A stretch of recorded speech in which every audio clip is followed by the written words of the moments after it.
Welcome everyone back to Nerd TV for another Best One Tire RSR Next Gen Cup Series event here at the simulated Michigan International Speedway, where these guys are going to tackle 110 laps around this 2-mile facility.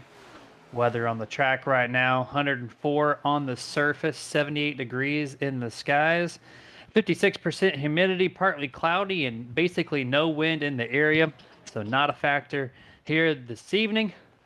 And we're looking for a great race here overall. RSR, since we have broadcasted them, have been nothing but a delight to call the shots here, and looking forward to a really good Michigan race. My name is Jeremy Stanley, and then to my right-hand side, not Jason tonight, but it's going to be our producer Dustin doing double duty. How are you doing this evening? Looking forward to another excellent race here at Michigan. I mean, you know me, I love Michigan. It's one of my favorite 2-mile tracks that's out there. All the racing that we have seen thus far has been fantastic. I mean, we've called a number of races for FTSR, both trucks, and we've seen the Next Gen run last night. We have Next Gen tonight at Michigan here with the Best One Tire RSR Next Gen Cup Series. So it should be a good one. One thing to factor in, we've seen it so far a number of times, is clean air. I think clean air is going to be key. We've seen it work last night. Drivers complaining that when they had that air fluctuation on that front end, that the car just did not work. We've seen it lead to some costly mistakes late in the race last night. So we're going to see if these drivers can't capitalize on that and see how they work this long 2-mile track. Yeah, if you watch the actual race on Sunday and Monday for the NASCAR stuff, you realize that drafting was definitely a huge factor in the race. Tire conservation for sure, and just these next gen cars, it's so difficult to pass, right? So you got to try some things, maybe a little dive bomb to the bottom in turn 3, slide up the track in front of the guy's nose to get that clearance there. There's a couple different things you're going to have to play. You're going to have to utilize that side draft, take the air off the right rear quarter panel, and try to zoom by them on the top if they allow that lane to be open. So many factors here. I want to make a quick mention too, Dustin, who talked about it a little bit before we started here live tonight. Matt Upbrook will not be here, had some surgery, and so we would like to give him a shout out saying hey, and hope you're doing well and a speedy recovery. Yeah, it's all the drivers here, all the league admins, all the drivers. Definitely best wishes out to Matt for a speedy recovery. They look forward to his return back to RSR competition as soon as he is able to. So again, get well out there, Matt. Yeah, 100% there, and he's missing a really good race here, Justin. If you looked at these practice times, first through about what would we say 12th, 13th place without trying to count, all within a tenth of a second, really separation. So that means there's going to be pretty good competitive racing. Now that's the short run, right?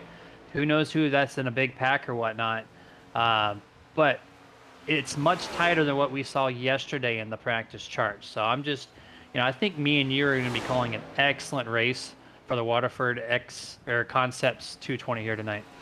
Yeah, and it is. It's a tough race to miss, especially with how competitive this track is and this roster of drivers. It's going to be an excellent race. Again, like you said, short run. We have to factor in. It's not just going to be short run. We can have some long runs here, which means tire conservation is going to be key.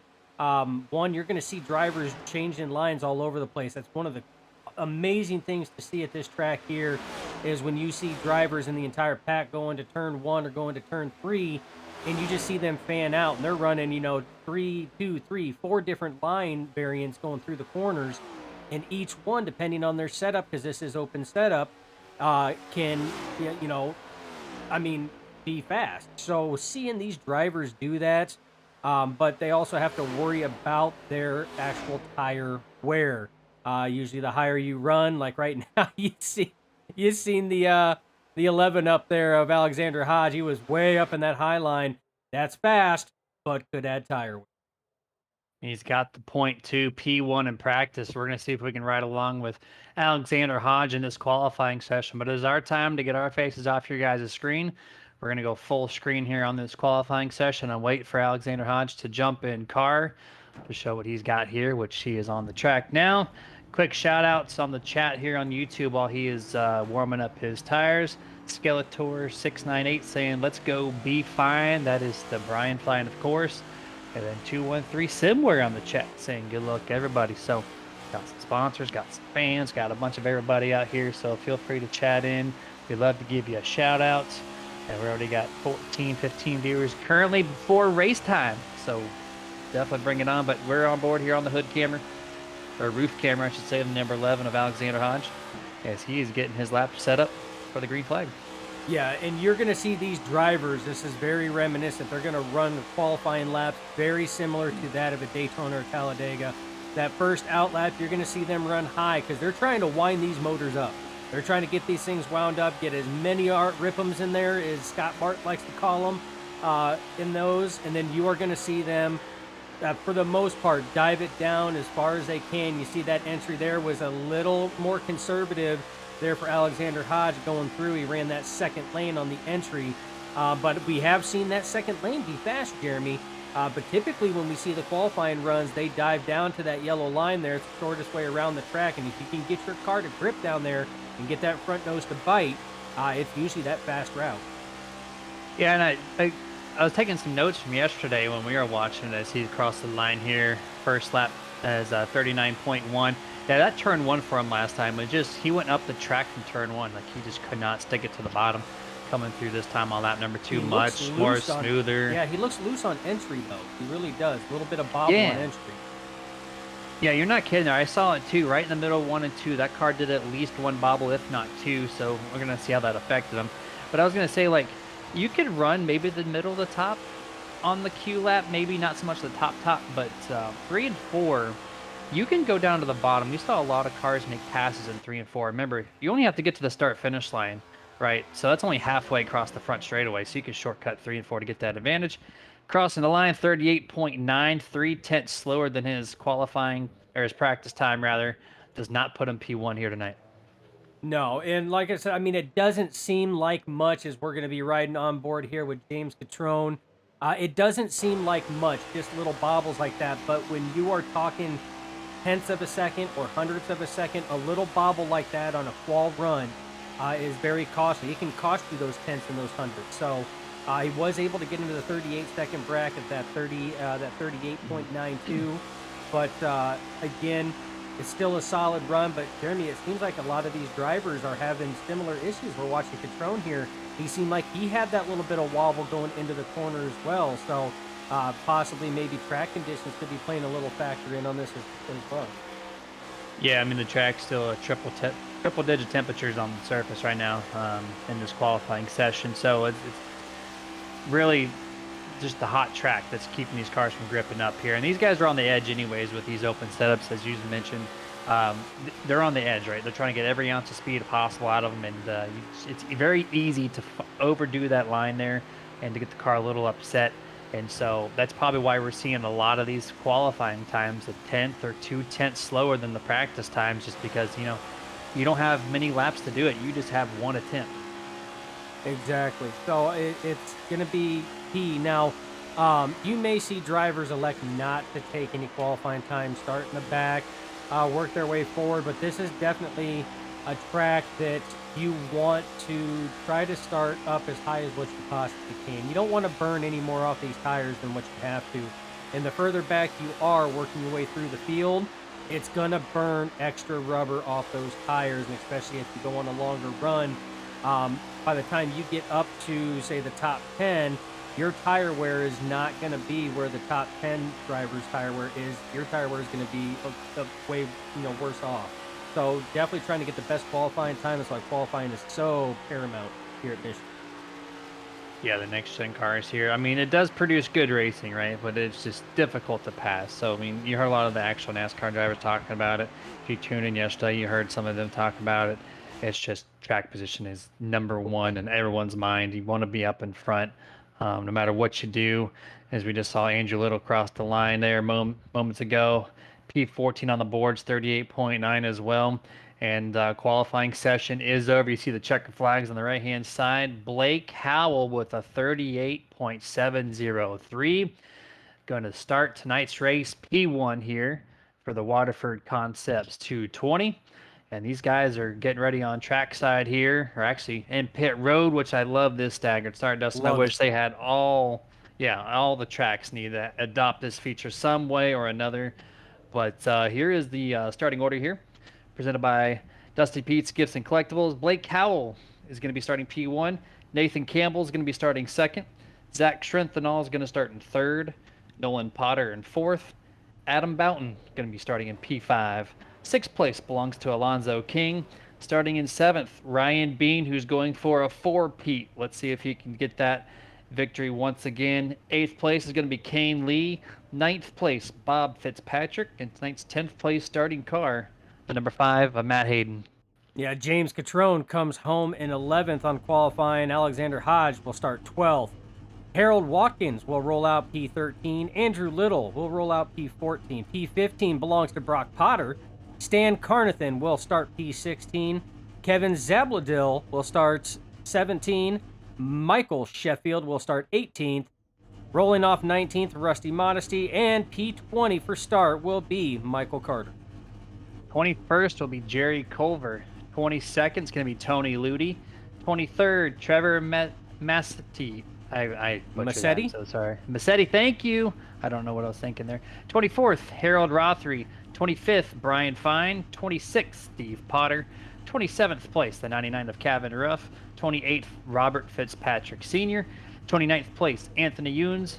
30th, Stephen Rasick. 31st, Richard Gonzalez. 32nd, James Wright. And tonight's 33rd place car, Michael Martino. Yeah, I agree. I think that every track should start this staggered. I think the only starting grid that is better than this pit road staggered is the French stretch staggered that we see utilized at tracks like Charlotte. I think that is one of the coolest ones. Facing the fans, it's an awesome scene. I think every track should do that. How do you feel about iRacing Super Speedway? You pull up onto the track, your car. I've seen next-gen cars literally get stuck on that apron transition. Yeah, I know. That one, it's hit or miss. It's a cool start. I have gotten used to the fact of I don't pull up on the track. I just crank the wheel left and stay on the apron and then slowly merge up. It just, it doesn't work. You've seen them teeter-totter on there. So it's, like I said, it's a tough one. But nonetheless, it's a cool feature. I love it. I think they should do it at every track.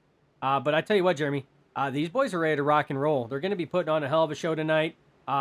We got fast cars, we got great drivers, and it looks like they are extending that caution period one additional lap to let some cars catch up. We had some issues on pit road. Looked like one of the cars did not fire. So yes, mechanical issues do happen from time to time.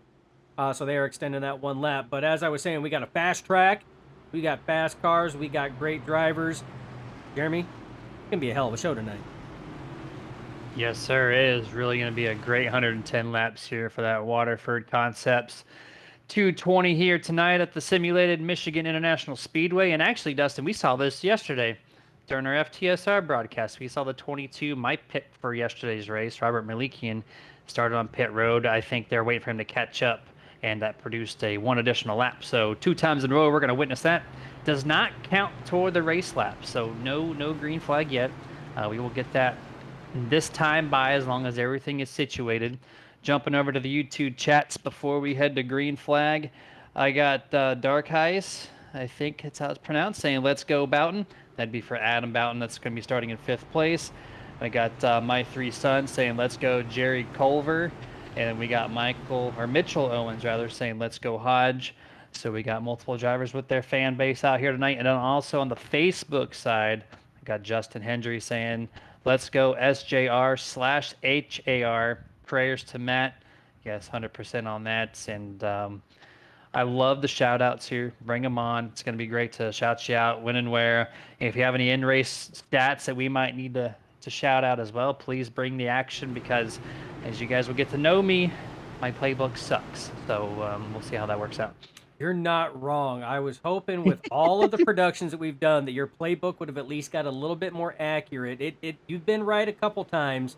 I thought that the curve was going to be a little bit more. So, but it's getting better. It's getting better. But as these drivers are winding around right now, Gonna be some crazy action. Can Ryan Bean make it a four-peat? Are we gonna see a new winner tonight? We are gonna find out in just 110 laps as we get ready to go. Green flag flies as the 26 of Blake Howell leads him to the start. Blake Howell getting a shout out from Sheila Geary as well on YouTube. So we got 5 different fan bases out there as they barrel up into turn 1. Already 3 wide with the 28, the 10, and the 80 or the 54 looks like there. But there was almost contact there with the number 10, that being Adam Boughton. Just on the inside of him, the number 3 car, Bob Fitzpatrick, almost makes contact to his left rear. They get that cleared momentarily. The top 5 really go single file. Then a lot of racing here. Still around 10th place as Bob Fitzpatrick almost now makes contact with that 38 James Catrone as they go back to 3 wide. Back to 3 wide. I mean, it's been 3 wide since the drop of the green flag. These drivers are giving it everything that they can. Right now, you got the 3 of Bob Fitzpatrick Jr. on the inside. Finally clears the 5 on the high side there, going back to 2 by 2. But Jeremy, we have seen this a number of times. We've seen those lead cars sit here and break away, go single file, and try to go in that conservation mode. And then we've seen some of the most amazing racing from about 4th to 5th on back through about 12th. I mean, these drivers always put on a hell of a show.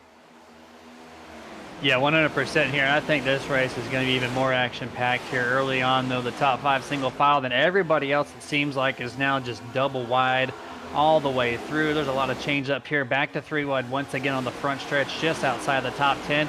Looks like the number 4 of, actually, no, the 38 is going to be 3 wide. James Catrone, that's actually inside the top 10 there. Inside is the 32 of Kane Lee. Just on his outside there is the 34 of Nolan Potter.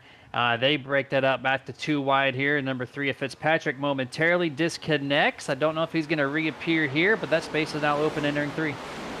Yeah, that opens that space. Again, mechanical problems do plague even sim racers.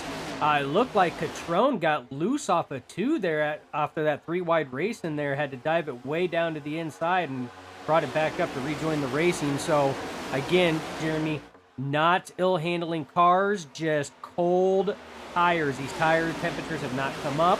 The pressures have not come up, so they're not operating at peak optimal performance right now. So these drivers definitely got to be careful because we've seen it before.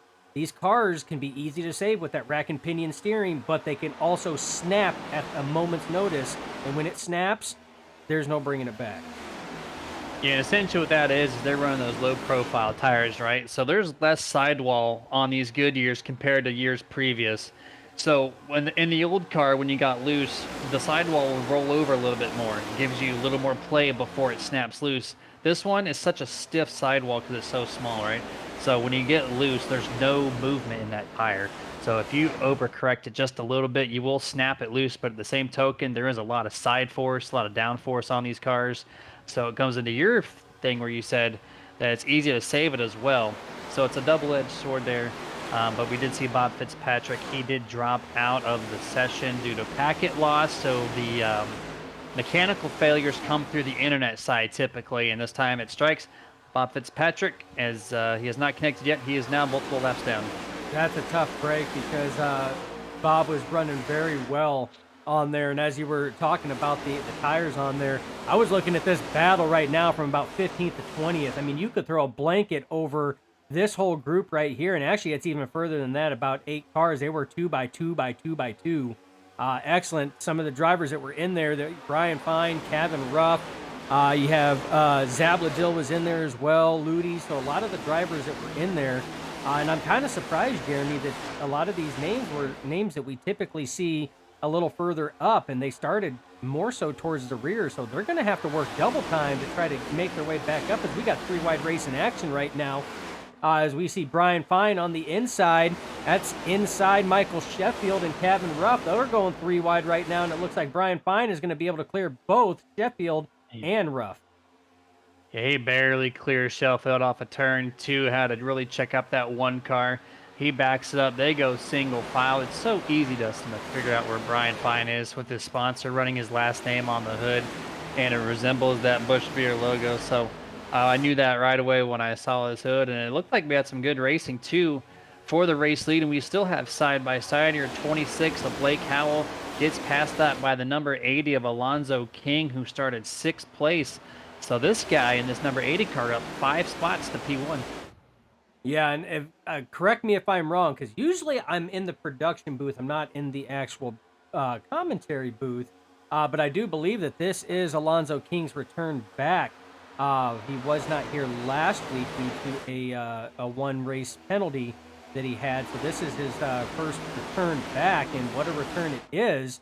As right now he is leading that top line, and he will lead this lap. Yeah, you are 100% correct. And he just had an extra whole week to prepare for Michigan, right? So if you utilize that time, maybe he's, got that advantage. He's showing a lot of speed here. But when you get to the front, the draft, it's like a super speedway package with all the downforce this car needs. Loose, but he shoots out of a cannon. He gets to the side of the 80 here, but the shove there by the 26 of Blake Howell resets the 80 of Alonzo King back to the race lead. Yeah, shoots him out by about 2 car lengths right now, and that puts Howell and Lee side by side battling for P2 as they are still neck and neck. Howell is going to come to the line, and P2 does clear the 32 of Lee. Now about the top 10, all single file.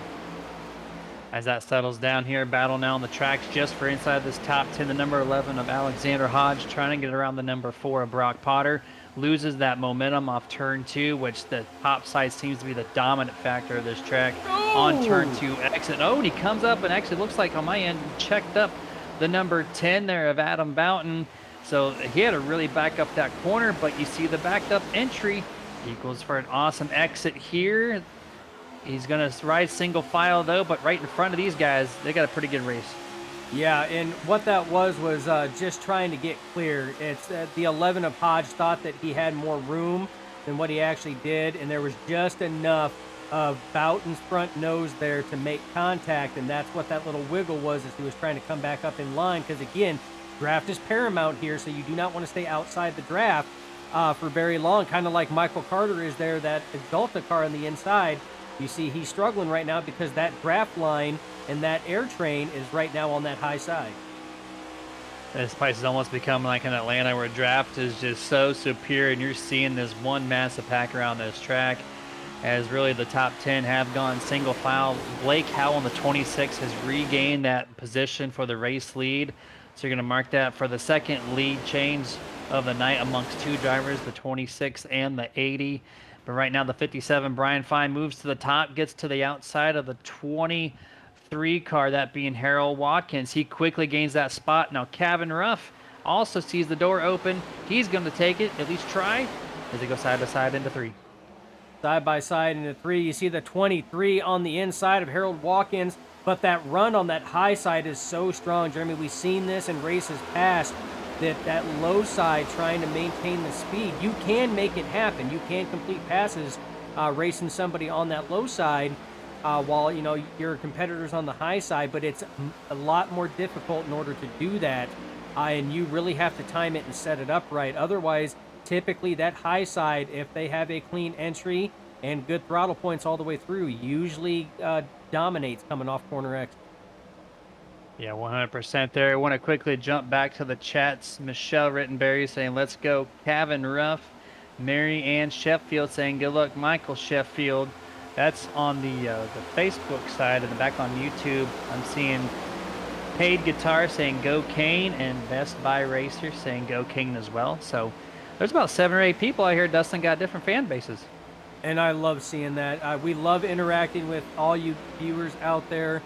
Shout us out more. If we miss one, probably because there's a lot of racing action going on the track. It's it's not intentional, but we love bringing you guys in and making you guys a permanent part of the actual broadcast, because once it's broadcasted, it's locked in.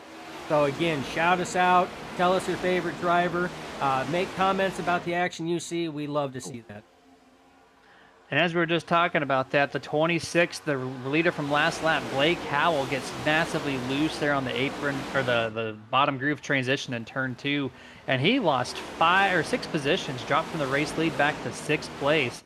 So that's going to really set him up for a decent amount of time to get back to that point. And the number 80 does resume back to the race lead. We're going to the Nerd TV replay to take a look at that through turns 1, turn 2. There's the massive wiggle. Then everybody else freight trains him on the top. Yeah, and he still had a wiggle coming off the corner as well. And I mean, he did an excellent job keeping the car underneath him, but everybody else stayed in the throttle. So he lost 10 mile an hour. That right there is a 10-mile-an-hour difference or a little bit more. And that's what it equates to on the track. So just a little bobble like that and a little mistake can be very costly here at Michigan. And I'm going to eat my words real quick. Blake Howe, I thought he's going to take a while to get back up there.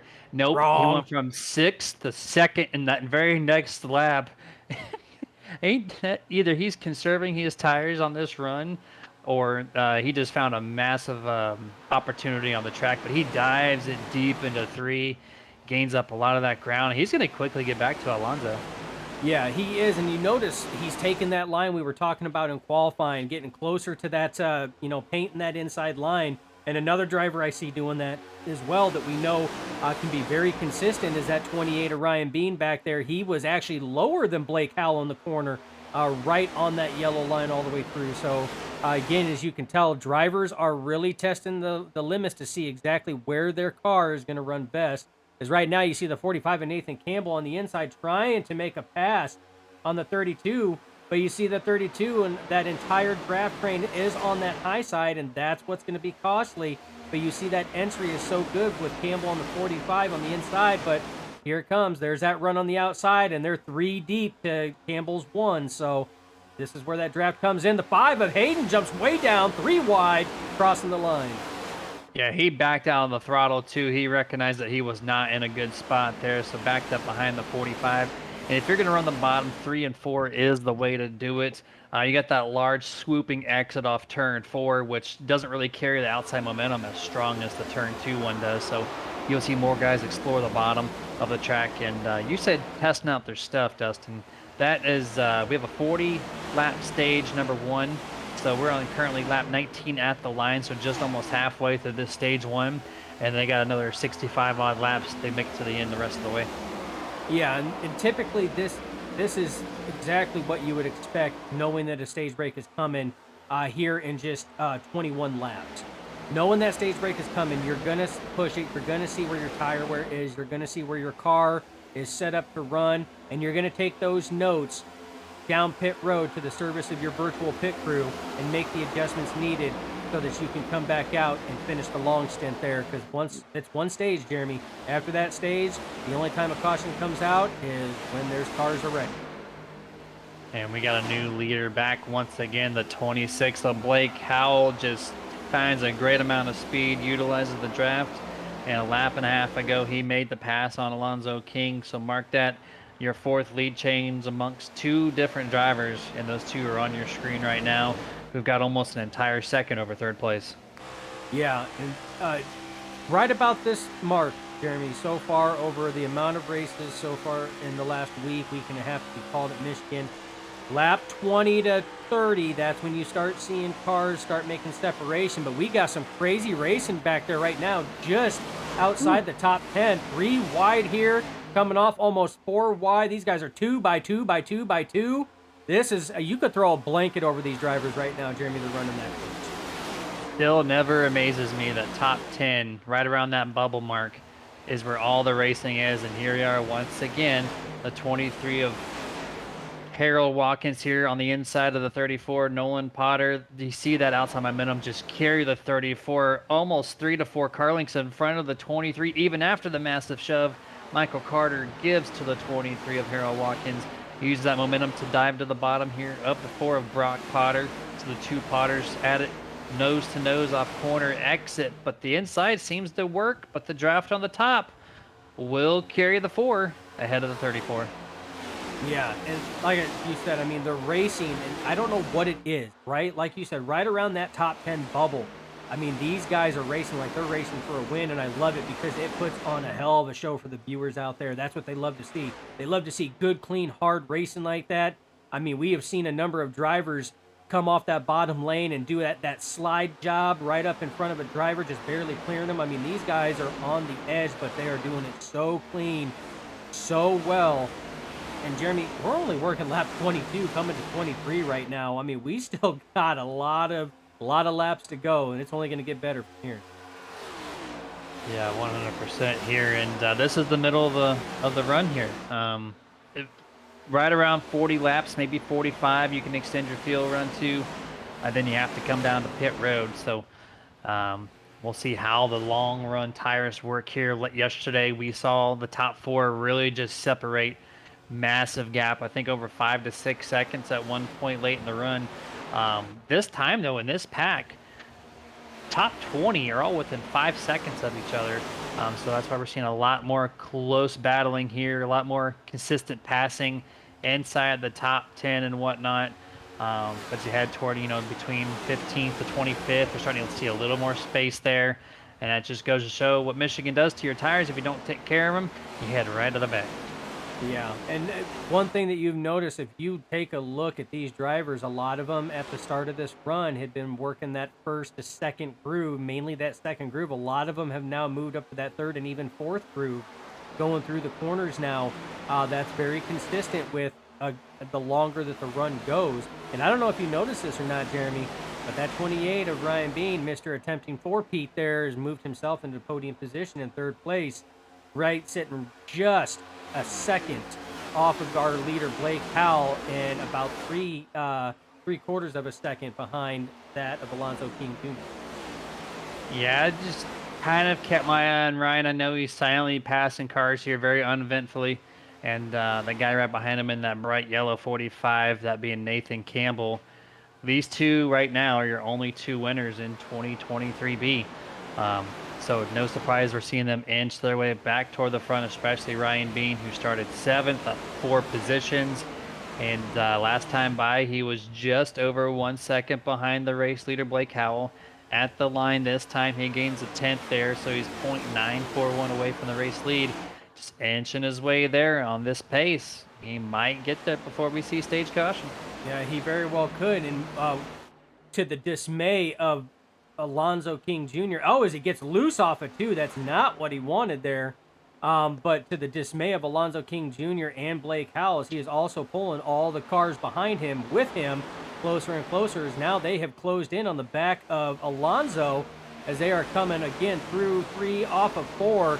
It is an entire line now, so that lead that Howell and King had is now kind of just dismantled a little bit. Howell still out to almost a second lead over second place, but right now your battle is for that P2 spot.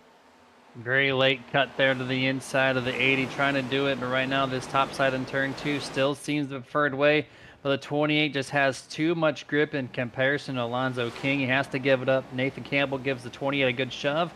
Still has enough momentum to get to the inside of the 28, 3 wide. Nathan backs it down just a touch, so close. No contact was made. Alonzo trying all he can on the top side of Ryan Bean here on corner exit, side by side, 2nd, 3rd, 4th, 5th, 6th, 7th. Yeah, and that was a very veteran, smart move there by the 45 of Campbell. 3 wide going into the corner, seeing that the racing was very tight between King and Bean, and decided, you know what, this is not where I want to be, and decided to just roll out a throttle, roll it back, and attempt it again. Got plenty of laps to do it. Veteran smart move there. Oh, contact made between Hayden and Bean. Both of them save it, though, coming back up on the apron. Hell of a job saving it there by both drivers. That could have been way worse than what it was. That could have been tragic. Matt Hayden just didn't realize the door was not open entirely. So he went down, made a sharp cut across Ryan Bean's nose there. And, man, what an excellent drive to not wreck it. Ryan Bean actually didn't lose many spots, as you're still seeing live action 3 wide on the front straightaway. Kevin Ruff in the 99 right in the middle of this battle here. Excellent job so far. And Dustin, we're only 29 laps into this thing. We still got 11 and a half before we get to that caution. These guys are doing it, like it's for the checker flag coming up. Oh, absolutely. And, it's and this is what fans love seeing right now. As you see the 6 of Rusty Modesty working his way in. He had a starting position that was deep into the starting grid, working his way up right now, trying to work towards that top 10, currently sitting in P12 as he's on that high side, getting a lot of push from the 68 a little, and behind him the 17 is Zabladil as well. So again, that high side definitely rocking. 24.99 almost made contact right there just before corner entry. They shifted away from each other. No harm, no foul, but the 99 is going to lose that momentum that he could have carried in corner center. 17 now passes him. And then now that's going to be Kevin Zabladil, and now the 24 back to the top side, which so much more speed on the top side of this track, especially with the draft and everybody running up there. It's a no-brainer to me at this point to run the top. 1 and 2, 3 and 4 is definitely still in question. And I have a question about the point standings. Well, Ryan Bean is your current points leader with the 3 wins in a row out of 4 races. He's going to hold that point lead by 38 points over Nate Campbell. Nate Campbell has a 2-point lead over Blake Howell, which is, currently your race leader at the moment. Brian Fine sits in 4th place, 66 back of the leader, and the top 5 person, 69 back. That is that 99 of Kevin Ruff. Yeah, so definitely very close points battle right now. Blake Howell, if it would end right now, is in position to gain a good amount of points over your current leader right now, being Ryan Bean. Campbell sitting P2, but battling hard right now with the 34 of Nolan Potter, as those guys have been going back and forth. Right now, Bean trying to regain the spots that he had prior to that contact between himself and the 5 of Hayden. Hayden trying to do the same thing. Hayden has made his way back up into the top 10. Right now, Ryan Bean just outside the top 5, still has 3 positions to go to get back to where he was at prior to that contact. He's doing a great job too, and we're going back to 3 wide here. Contact between the 2 and the 28. That's the Trenthal and Ryan Bean almost correct once again. So the 28 of Ryan just having a lot of excitement, if you will, in this first stage. But they go back to single file here. This is the battle for 4th and 5th place on the track. And we've seen a couple of strong movers too, Dustin. I want to give them a shout out. Brock Potter in the number 4. He's already up 9 positions here. James Catrone was up there close to the top 5. He's kind of fallen back, but he's still up 4 spots. Harold Watkins up 5. So we've seen quite a few guys shifting from the mid pack to the front contenders here in this early going. Yeah, and even outside that top 10, I mean, your biggest mover right now on the track is indeed the 57 of Brian Fine, up 13 spots from where he started, now sitting P12.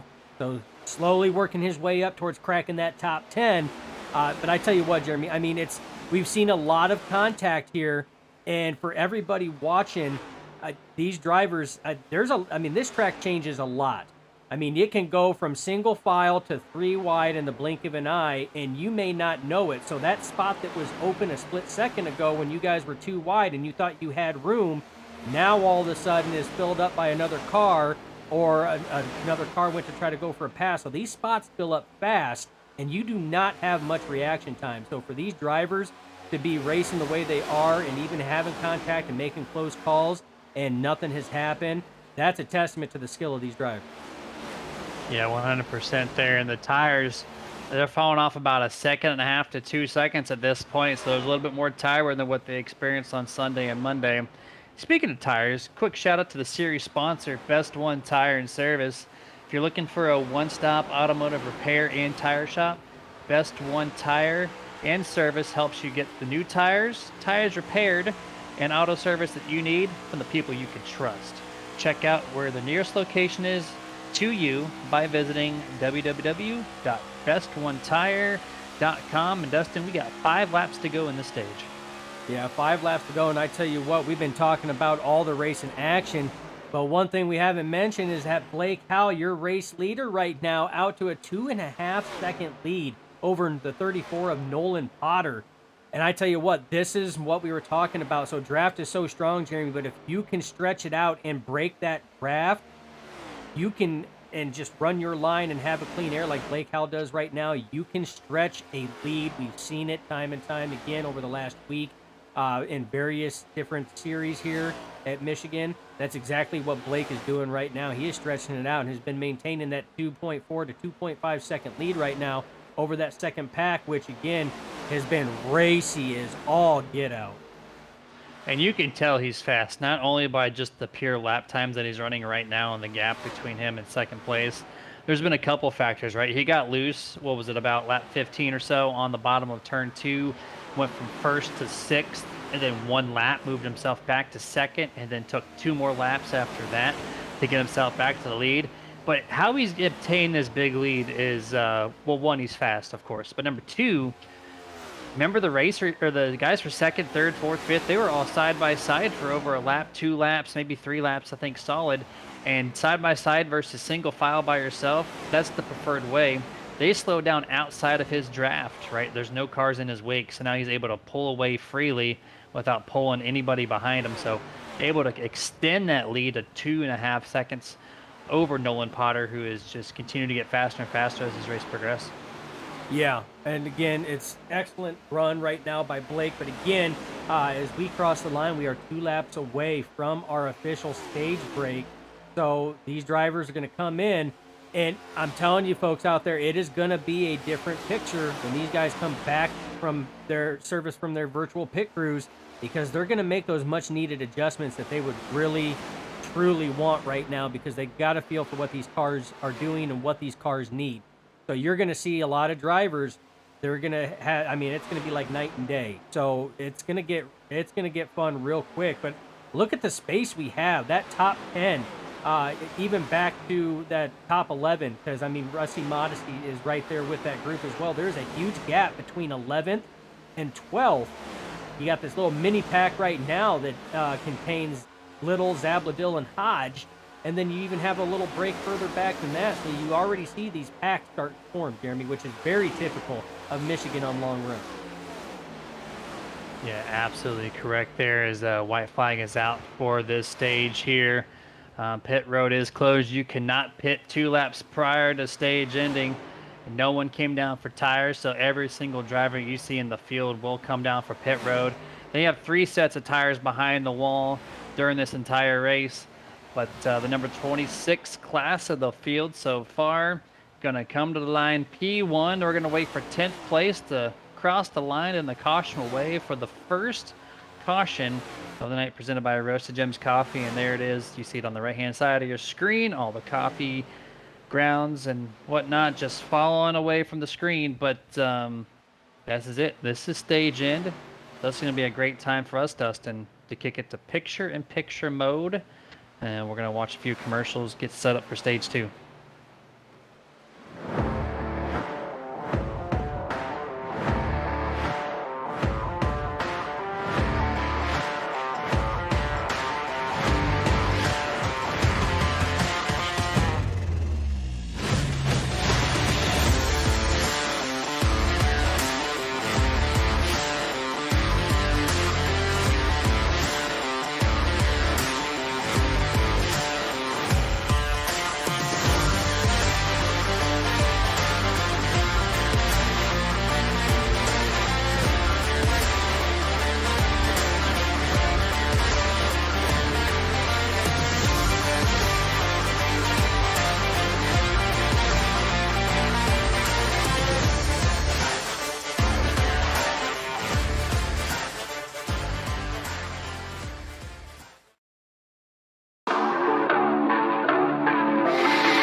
And back to full screen here as we get set up for stage 2, less than 1 lap away before we see the green flag fly for the second time this evening. And we saw some comments on the chats talking about what they saw on pit road. And yes, there was a little bit of a situation here on the Nerd TV replay. We'll have to do a little bit of rewind here, VCR style, or VHS rather. But here we go. We were talking about it during our little break there, and see, Kevin Zabladil does get into the back of Rusty Modesty, hits the inside wall pretty decently with the left front nose. iRacing has that ghost mode feature where you can't hit, as you see him display that perfectly with the 24 right there. But like, we don't know exactly where that threshold is, and he pulled in front of the 17, hit the brakes. Kevin had nowhere to go, puts Rusty right into the inside wall there. That was a pretty decent hit. Hopefully nothing major mechanical was wrong with the number 6 there. And so, yeah, that was a little bit of drama that happened here on pit road. Clean race up to this point. Just a couple of car contacts, nothing major. But that one, first time we've seen someone hit the wall with a little bit more force than just a wall scrape. But this is all set up for stage 2 here. Blake Howell is going to resume P1. Nathan Campbell finds himself back into second here. And green flag is out. We're underway for stage 2. Blake Howell with an excellent start over the entire field. Jumps 2 car lengths instantly. Now Ryan Bean in the 28 and the 45. Nathan Campbell side by side through 1 and 2. Yeah, and to capitalize and talk about that. I mean, to put this in perspective, folks, is pit road is worse than rush hour on the I-55 entering Chicago or leaving Chicago. It's tough. You got cars diving in and out, and guess what? Just like the drivers in Chicago, there's no turning signals on these cars, so you don't know where their pit stalls are at, and reaction time is, milliseconds. So, it was an honest incident on pit road. It's not uncommon that we see that. So, probably not going to be the last time that we see that throughout this season, especially when we go to different tracks. I know when I get on pit road, I am looking for the set of tires that are sitting there in pit road because it's so hard to see the actual pit box. There's not too much customization you can do to it compared to what they do in real life. So, you gotta keep your eye on that. But you're not really paying attention to your mirror while on pit road, at least coming into your stall anyway. So, but this time around, Dustin, on this restart, a lot more cars are single filed in the top 10. They've already fanned out quite a bit. We're seeing Matt Hayden, the 5 in 9th place, looking to the inside of the 38. James Catrone does not get the run, gets repassed by the 38, and now the number 2 is Zach Schrenthal trying to make momentum happen. Oh, but the 5 actually checks him up a little bit, wobbles him up, checks him up, and they go, ooh, Kevin Ruff also into the wall. Yeah, and this is what I would expect, especially from a lot of these drivers here, Jeremy, is they had that 40-lap run now. They know what their cars are doing. They're looking long run. That this could possibly, lead to a long green flag run. So now it's tire conservation. I would expect that probably in that top 15 or so, you're only going to see cars go to the inside like that when they're attempting to try to make a pass. You're not going to see a lot of the 2 wide. Now further back, you see a lot of racing going on right now, fanning out. You got Tony Ludi in the center right there. Sheffield on the top side. They go back to 2 wide. Now these guys are still trying to race, trying to get those positions to move up. Because again, laps are already starting to wind down. We're pushing close to lap 50 out of the scheduled 110 distance. So these drivers know that they need to start going. So this is where the racing is going to start really pushing. And then that's, like I said, that top 15, they're going to do it, and they're going to pick and choose the best, most optimal time to pull out a line. Yeah, we got 7 laps before we get the halfway point. That's a good point there to mention, Dustin. And you will see the aggression pick up a little bit more. Right now, they're taking it easy still. They're going to do 1 green flag stop if they don't see a natural caution happen on the racetrack. And jumping back to the chats, a couple of positive feedbacks from Terry Radford saying, love you guys. And then Robert Geary also saying, you 2 are on it. Appreciate those. And he also said, go Blake. We're still cheering on the really fast number 26, Blake Howell.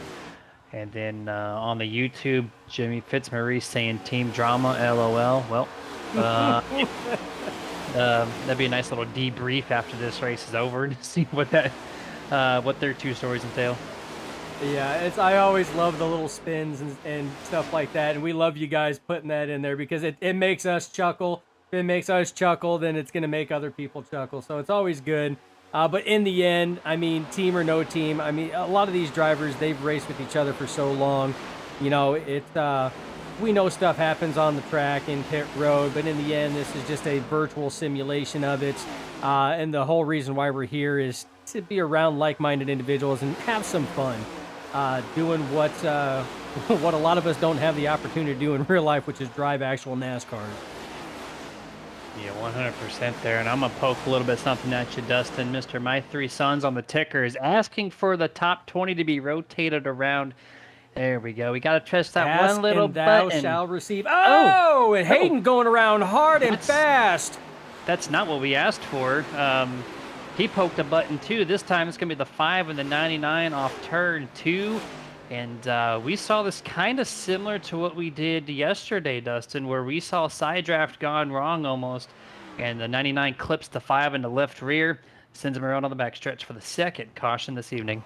Yeah, and just like I said, we're gonna get another angle at that one there. But I mean, the good thing is that no contact was made. So damage-wise on the 5 of Hayden, he should be all right. Unfortunate, he's gonna have to work his way back up through. And those tires are definitely flat spotted beyond belief because he locked her down as best as what he could to keep it off the wall. So again, tough break right now for the team there in the 5 camp. Man, yeah, like I'm sure he was he might need a change of underdrawers here as we're gonna see what the number 5 does from the rear chase drone camera. When you're headed down that inside wall there at the speeds of 190 miles an hour, you're thinking your car is going to be toast. But Matt Hayden somehow, there's the contact, just gets close and close, trying to get all the side draft and just gets too close to that bumper. Natural contact happens. You see all the roof flaps deploy real quick. Switching over to the roof cam. We're going to see him just glide all the way to the bottom of the track, makes a sharp left. You're like, oh man, my car's toast. Great job blocking it up when he did and keeps it decently away from the wall. But man, that was a scary ride. Could have potentially been a lot worse. Oh, definitely could have been a whole lot worse than that. And that's just a product of this style racing at this track. There was nothing malicious on that one there. Like you said, that was just the 99er rough, trying to get as much side draft as possible and just cut it just ever slightly too close. And that one right there, Matt Hayden is gonna pay the higher price on that one there, and the higher price being that of track position, which we talked about in pre-race, which is so valuable at this track right now. But you see, he was coming down pit road, getting some fresh sneakers on there because the tires that were on there, we know are toast. And a shout out to my 3 sons. I again appreciate the shout out on that. I apologize. Do not hesitate to let me know if there's something you guys want. Typically, I'm in the production side, so I'm kind of doing double duty. So hitting a button here or there sometimes slips my mind. You're not wrong. Takes a lot to make sure you're doing that correctly. And I want to shout out our side this time, nerditudes.gg, specifically on the swag site, swag.nerditudes.gg. If you want to support us, another way to do that is visiting our site. We have the new Shirtitudes lineup. We got 3 shirts available right now to purchase. We have mouse pads, we have bottles, quite a few items and more to come. And then, of course, our main sponsor, Martin Sports. They have an exclusive product with us with the jerseys you see and the gloves on your screen. So And the if you'd love Shirtitudes. to, and the Shirtitudes, that's also produced by Martin Sports. So if you want to, specifically those, Dustin, if you want to pick up one of those shirts, jerseys, or gloves, see that bright green Tech Super Nerd there on the top of that menu pane. It's going to save you 25% off when you do purchase from there. It supports us. It supports Scott Martin at Martin Sports. And that's awesome color, high contrast, green and black. Something that we've all enjoyed here. And yeah, give it a visit at least. You don't have to purchase at least. Just take a look at it and see what you think and, have at it. But we got a half a lap left to go back to green flag. Blake Howell, once again, of course, going to be starting P1. But this time, he's got the fastest guy in this season, Ryan Bean, going to be restarting on the inside. Yeah, and not only one of the fastest guys, we know he's fast and consistent. I mean, the guy is right now sitting on 3 wins this season. one of two drivers that have actually visited victory lane this entire season. The other one being his teammate right behind him. But we know that that 28 is a monster on restart. Seen it last week, the week before. So Blake Howell, and he can do it, but he's got to be on his game because it's, again, everybody's closed up. We're going to pull those belts tight one more time, and we're going to see these drivers let them rip. Yep, been waiting for that pace truck to dip down. There it goes. Going down to pit road. We're going to see the third green flag fly here. Just waiting for the official start. And let's see if the 26 of Blake Howell gets an excellent start like he did that last restart. He gets a good one, but not as good. This time with the 28 of Ryan being a little more on the money with that start there. And he's going to do a dead heat side-by-side race for him, as they're already 3 wide back behind 10th place. Yeah, side by side for that lead, but look at that run the 26 of Howell gets coming off of the corner, and that's why that high side is preferred, and that's also why you've seen the 26 elect to take that high side start there on that restart, and that's exactly why right there. He is going to jump out about a car length and a half advantage over the 28 of Bean, but like you said, single file right now until you get about back to that 10th place bubble, Jeremy, that we've talked about so much, where they were 2, almost 3 wide. Yeah, the number 10 of Adam Boughton is just falling back real quick. He tried it, but he's the lone car there on the bottom half of the front straightaway. And quickly the freight train on the top eats him alive. They come through 1 and 2. He gets a little bit of momentum there and actually able to maintain, but midway, you see the 88 Trevor Massetti passes him, and now the 11 of Alexander Hodge trying to do the same thing. He backs up that corner, getting himself set up for a great exit off turn 4. The 10 utilizing every single ounce of real estate on the bottom, which you're seeing almost nobody do at this point, and he drops back in line, single file. Yeah, and that's what we were talking about before. You can make passes on that low side, just like Adam Boughton did right there. But you have to set it up. You've seen him back that corner up to get that good exit launch coming off, and that's what you need to try to match the launch that high side has coming off the corner, and you've seen him able to pass the 88. So it can be done. You just have to put a little bit more planning into it, which makes it a little bit more difficult. But it's a good tool to have in your toolbox late race when, say, somebody might be running that high side, which is your preferred groove. Having that extra tool there to utilize, to pull out when you need it, perfect. Yeah, it costs in 2 ways. That's a mental strategy and a little bit of your Goodyear tire underneath you to make that pass happen. As they're starting to scatter around a little bit, we're seeing cars midway up the 4th groove. Haven't seen anyone try the 5th lane yet. We saw it quite a few times last night. So eventually, as this track continues to widen out, it would not surprise me to see at least one car venture to that 5th groove right up against the outside wall. But right now, a lot of the cars, especially the 17 Kevin Zabladil, and a few others utilizing that 4th groove. You see the bright green car back there in about 15th to 20th or so. Yeah, Rodri there. He's utilizing that space real early. Yeah, and I've noticed in the couple camera shots just coming in, I've seen a couple cars actually utilize that 4th and even breaking that 5th groove. Maybe not intentionally, but I have seen the 57 of Brian Fine up there as well. So, I mean, there are drivers that are flirting with it. I've seen the 17 of Zabladil up there. As you see the 17 and the 88 kind of going back as Trevor Massetti in the 88 makes a run on that inside. The 17 went down to try to block a little bit of that run, and those two are now neck and neck through 3 and 4. Oh, yeah, contact! There.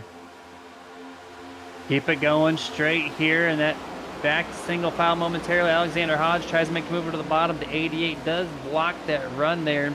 They resume single file once more, going through turns 1 and 2. Yeah, a little bit of contact there between the 88 and 17 as the 88 and Massetti drifted up out of the corner, just making door contact, but you see no harm, no foul on that one. It actually hurt the 88 and Massetti more than anything else because it slowed him up, allowing the 17 and Zabladil to pull forward, but these drivers now back to neck and neck as the 88 still trying to set up the 17 and get that run. But Jeremy, you take a look at that top 10. That top 10 is all single file all the way through. You don't even see a single car out of line whatsoever as the 38 kind of looked to toy with it a little bit, that being Catrone and that 38. But again, essentially single file all the way around. Yeah, single file for the most part in this field at this point in time. 60 laps. And oh, we got a little issue a little further back. The 57, Brian Fine, the 80 of Alonzo King, and the 99 of Kevin Ruff. They had a nice little get together in turn two. Kevin Ruff gets the worst of it, shoots back about 5 or 10 car lengths from those two cars there. Could have been a lot worse for that 99, but he does save it. We're going to jump to the Nerd TV replay and take a look through 1 and 2 right here. And actually, this was not the contact here. It would have been the next lap where they all kind of bundled up and the 99 shot deep to the inside. I'm going to try to take one more look. And I think this is the same clip from last time. Yeah. It might be. So we're just going to fast forward it here. These guys we're going to go zooming forward here. That software is saying that's where the contact was. We didn't see anything there, but we're going to try to catch this very next lap as we're going to fast forward this VHS. Comes through turns 1 and 2, and here we go. They all get bottled up here. Actually, the 99 just got loose. The 57 took the air off the right rear quarter panel of the 99. He kicks it down to the bottom. So great save there by Kevin. Yeah, that was a really good save there. Yeah, like you said, technology is a wonderful thing. It says that something happened there, and it didn't. We knew that it wasn't that. It was the next lap. So a little bit of old style VHS fast forward, rewind. Never hurt anybody. But excellent save nonetheless by the 99 there. But again, that was coming right off of that turn 2. We've seen a lot of drivers had issues off of turn 2. We've seen a number of them already this race shoot down to the bottom of the track because their cars get loose coming off of that turn, and they gather it back up again. So definitely that treacherous turn 2, as I like to dub it, especially when it causes a lot of problems. Coffin corner. It's exactly what it is right now. It's been causing a lot of issues. So far, none of them real costly, but as we get later in the race, Jeremy, I cannot honestly say that that will remain. What I've noticed here, Dustin, is the power of the Toyotas. Minus your race leader, Blake Howell. He's a Chevrolet Camaro. 2nd through 7th place are all Toyota Camrys. And then you get to 8th place, James Catrone. He is back to the next Chevrolet Camaro. So we're seeing the train of the Toyotas run this course here, middle of this race right now. The 28 and the 45, obviously teammates doing wonders at the moment, catching to the 26, utilizing the draft with themselves, not providing the 26 months assistance, and now they are to the bumper of your race leader. Yeah, they've been working together very well, which you would expect that from teammates. I mean, they've been working that draft, and that's what's allowed them to close back in. And right now, I mean, with the exception of the initial start and restarts, and that the early race running there in stage 1 where Alonzo King took the lead, and they were battling back and forth, this is the most pressure that the 26 of Blake Howell has had all race long. Because remember, prior to stage 1 ending, he was out to a 2.5+ second lead. So he was sitting comfortable in clean air, and now he's got cars all over him. And it's not just the 28 of Bean and the 45 of Campbell, but he also has a 34 of Potter, the 23 of Watkins, and the 6 of Brock Potter as well is right back there. Or the 4 of Brock Potter, rather. Sorry, Presty. Didn't mean to see him throw your number in there. So all these drivers now have started closing back in, and you even see the 2 of Brententhal back there starting to make his way forward. And I had to get myself brushed up on the team lineup.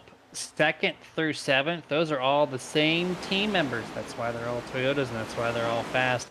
All 6 of them from Stealth Motorsports, 2nd through 6th, or 7th rather. So obviously the team setup is working wonders right now, but Blake Howell, the lonesome guy out there, still has the fastest car. Yeah, and to just explain the setup here at the Best One RSR Next Gen Cup Series, there are only 6 teams. Well, technically there's 7. One of them is the Waterford Concept team, but out of those 7 teams, that's all that's there. You don't have a single car team or a 2-car team. Like, there's like 6 or 7 teams, and they've got like 5 to 6 drivers on each team. So that's why you see the bigger teams like that, and it is locked to just that amount of teams. That's all that's allowed to race. Is right now we have a battle where the lead is the 28 of Bean is looking to the outside right now of the 26 of Howell, going to try to use that 2nd to 3rd groove going through the corner, Jeremy. 26 makes the move to kind of block that run there. He's going to have to protect the top here, which is going to allow Ryan Bean to try the bottom. I don't think you block the bottom in 1 and 2. There's just too much ground to give up. But he's going to try it anyways. Ryan Bean up a whole lane, but he's got a car length to work with, so not so much pressure this time through turns 1 and 2. 28 of Ryan Bean actually gets a little too high up, maybe in the marbles even. Had a lift on that corner exit, so now he's getting the draft. He's going to shoot down to turn number 3, backs off the throttle. 26, Blake House still remains your race lead up to this point. Yeah, and Blake is doing an excellent job. He's doing exactly what he needs to. It's in that last set of corners in turns 1 and 2, you've seen Blake run a little higher than what he did the previous lap, which forced the 28 of Ryan Bean to go a lane higher than what he previously had before, and that could have contributed to the 28 of Bean getting up in those marbles a little bit coming off corner exit. So he's running an excellent mix of offense and defense right now, and that's smart racing by the 26. And as we're watching this battle now for the race lead, we're going to go to turn up the tunes, listen to all the sounds of the next-gen car as they go around Michigan. We'll be back here momentarily.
And back to our voices in your speakers, and we have seen a lot of cars slowly come down pit road. 1 car here, 2 cars there.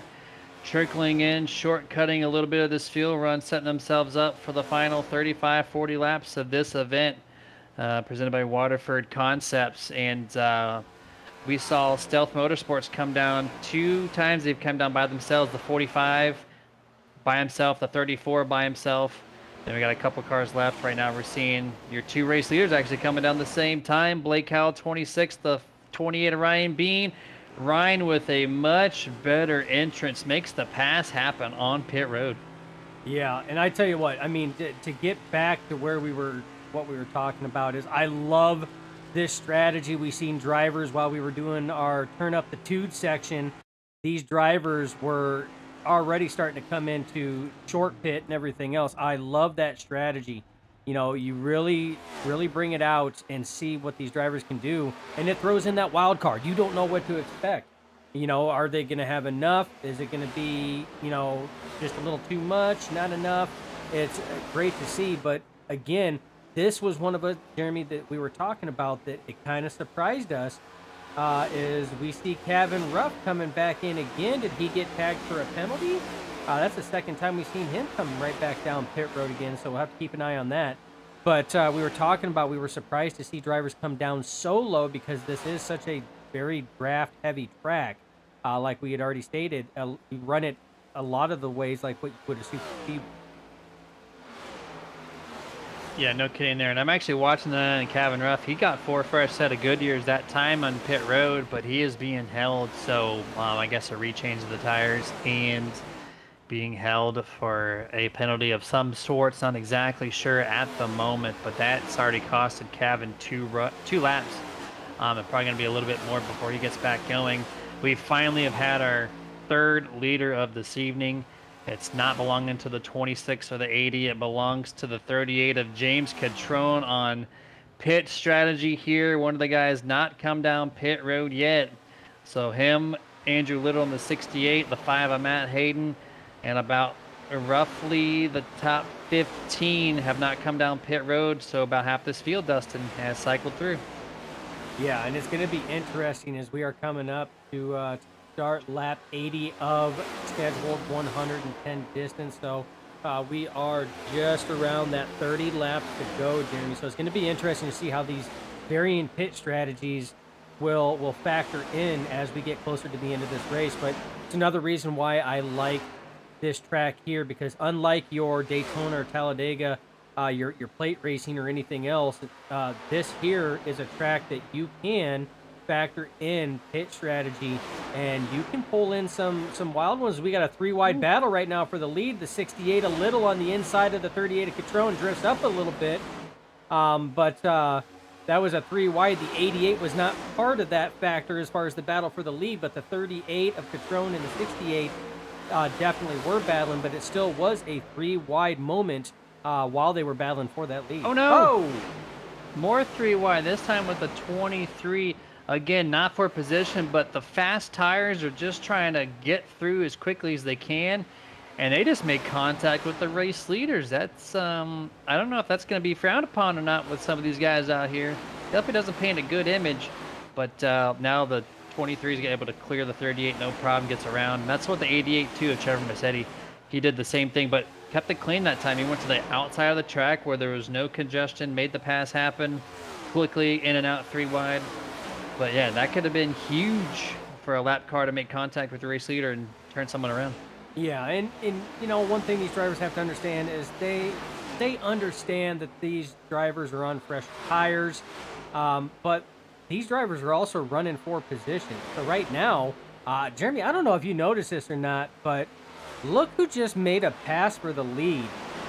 It was about 40 laps ago that we seen that number 5 get together with the 99 of Kevin Ruff, just a side draft incident gone wrong, and spin to the inside. And right now he is up front. Count him as another official lead change, as he will officially lead that lap, leading lap 82 of 110. And the 6th overall lead change amongst 4 different drivers. Matt Hayden definitely leading the way up to this point, as we're still waiting for 15th on up to make their green flag pit stops. And it looks like it's going to be a two-pack strategy. The guys who pitted early to shortcut to maximize the long run, as the number 5 gives up the race lead to come down pit road. It's going to cycle back to the 38 of James Catrone for the 7th lead change. But yeah, there's clearly two sets of people to really make the long run happen on this time, or the guys are just now coming down pit road to kind of, halvesies on the field run. Yeah, and one thing, Jeremy, we have the official track map presented by iRacing iFlag. Look at what this green flag pit strategy has done, and some of these drivers electing to stay out, some coming in. This is a 2-mile track, and there is about actually 3/4 of this track is covered by cars spread out, and that is a mixture of lead lap cars, lap down cars, cars at the tail end of the lead lap. I mean, they are strewn all over the place right now until all these things tend to cycle out, and they're still going to be spread out because some people have better pit entries than what others do. So right now, Jeremy, this track has seen a lot of action as 3/4 of it is covered. Yeah, 100% here, and that's very natural in Michigan to see that wall green flag pit stops. And even after the pit stops I'll cycle through, it would not surprise me if it remained this way, just covered completely. As we've only had one natural caution, 2 overall with the stage break. I don't expect any more to happen from this point just because of everyone being so spaced out. And all the wrecks you have seen, they've quickly made their way to the apron and avoided any type of iRacing official to throw the flag. But we still have 11 people yet to come down pit road. Andrew Little did cycle through the race lead, the 68, who just now passes the 38 coming off a pit road that time. So Andrew Little trying to get all the laps he can before he makes his pit stop. Yeah, and you know me, when it comes to pit strategy, I always play devil's advocate on this. These drivers that are staying out here right now, like your Andrew Little, your Kevin Zabladil, Adam Boughton, Michael Carter, and Brian Fine, that's your top 5 right now. These guys are losing a lot of time on the track, especially with those fresher tires and everything else. They're losing a number of times. You talked about the tire fall off and the time fall off as the run progressed. I don't know what that cutoff is for them to be able to come down pit road, get their service, and come back out to maximize that track position, or if they either A, can make it to the end, which I don't see that happening, or B, if they are trying to maximize that track position, waiting for that potential yellow flag to come out. Wait until the last second to come down pit road. We only have 24 laps to go. Number 10 of Adam Boughton, he comes down pit road to give up his position on track. And to kind of go over what you were saying there with the lap times and how much fall off you endure, the race leader right now, Andrew Little, still on the track, obviously, not making his pit stop just yet. He came out of pit road and was running 38.9s for about the first 4 to 5 laps. So that's a 38.9. His last time by around as your race leader was a 40.1. So it's just about a second and a half of fall off compared to what his fastest time was. And I like the idea of pitting a little bit later just because you have more steam if you can get to the guy in front of you. But the same token, Dustin, we are approaching 20 laps to go. And so you're giving up a second and a half per lap right now, essentially. But at what point do you cross the threshold of no return and you cannot make up that ground? Exactly, and that's where these drivers. I mean, that's why they do what they do, and they're very good at it as well. I mean, the thought process that goes through, and that's why I always give sim racers credit when it comes to this, because unlike the real race car drivers, where they just relay information to a crew chief and a car chief, and those guys make the decisions on what changes to make or when to come down pit road, or their fuel calculator, to calculate how much fuel to go in. These drivers are not only racing these cars, they're making the adjustments based on what their feedback would be if they actually had a crew chief or a car chief. And they're also making the pit road strategy calls, making the adjustments and doing the calculations. I mean, it's like a full trifecta for sim racing. I want to quickly jump to a little action on the track here. Your race leaders, once they all cycle through, The 45, Nathan Campbell, makes contact with a slow lap car in the 13. Jerry Culver going to turn 3 a few laps ago, and the 45, pun intended, made a 45-degree angle slide through turn 3, really roasted the tires, really checked up his teammate, the 28 of Ryan Bean. And so a little issue there between some lap cars once again, and the cars are just trying to get by. Yeah, and that's the tough thing when it comes to any track like this here um, is the lap traffic like that. You know, you have old tires versus new tires. It's tough when it comes to a situation like this here. Is right there you see the check up there, and it looked like they checked up, and there might have been a little contact from the 28 of Ryan Bean was back there, but Ryan had no time to check up on that. It was like I said, the 45 was coming up, and to avoid contact, had to roll out of the throttle there. So again, big check up there, and not very many laps left, Jeremy, to try to regain back what that is. We're looking at 19 laps to go as it sits right now. So laps are ticking down, Jeremy. This race is coming to a close here very fast. And that was actually the tail half of that too. There was some big contact entering 3. But yeah, that was the majority of it right there, where he slid in front of his teammate and the 21 as well. Avoided him, minus that little bump from his teammate. Thankfully, it didn't send Nathan Campbell to the infield. They're keeping it going straight though after that. And we're starting to see some clouds, Dustin, finally creep over this 2-mile facility. All of a sudden, that sunlight went away. And this just means the track's going to get a little bit cooler. It started out, remember, 104 degrees at practice. Registering it now this time on lap 93, 89 degrees on the surface. Oh, yeah. So it has dropped almost 20 degrees from where it was started at practice time. And like I said, this is, like you said, the first cloud coverage that we have seen all race long. So it's going to be interesting to see how this is going to play a factor in these last 17 laps. Want to shout out on Facebook, Robert Geary says wearing 2 hats. Yeah, absolutely. I mean, sim racers do that all the time, and I will give props and credit to any sim racer out there, because it's not an easy task when you're doing that. And Tanner McCullough says, get some, be fine, talking about that Mr. Fine in the 57. Again, trying to get some. Mr. Brian running P2 right now, trying to chase down the 17 of Zabladil. Right now, Brian Fine, your second biggest mover of the night, as he will take over that spot as the 17 comes down pit road. Brian up 24 positions. Richard Gonzalez in the 9 is right now your biggest mover, up 27 positions, as he's still out on the track running P4. And big moves right there. Lap prior to that, the 68, Andrew Little, does give up the race lead to Kevin Zabladil. The very next time by, the 17 gives up his race lead, so Brian Fine does resume there. And now we just have a couple people left to cycle through.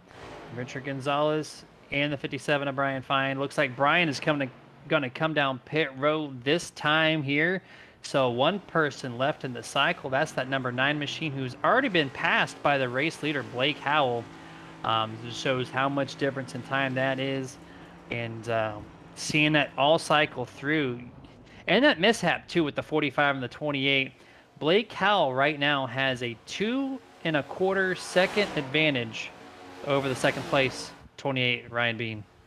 Yeah, it's because right now the 9 of Gonzalez has fallen back fast. He now just fell to the clutches of the 28 of Ryan Bean. But like you said, 2.25 second gap.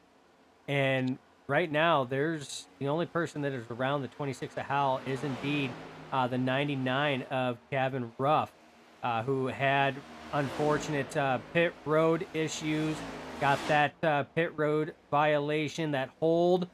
So he is currently not battling for position with the 26, but he is giving him ever so helpful draft help right now, which is allowing him to creep further and further forward, as that distance between himself and the 28 is now nearly 2.4 seconds. Yeah, this is definitely assisting Blake in this race lead right now. They're not teammates, though. It almost looks like it by the way the 99s, you don't want to pass the race leader when you're 2 laps down, but if you're the 28 of Ryan Bean, the 45 Nathan Campbell, and all them behind, You're like, why in the heck are you following this guy? Just let him go so I can catch him. But the lap car is playing dividends into who might be able to win this race here tonight.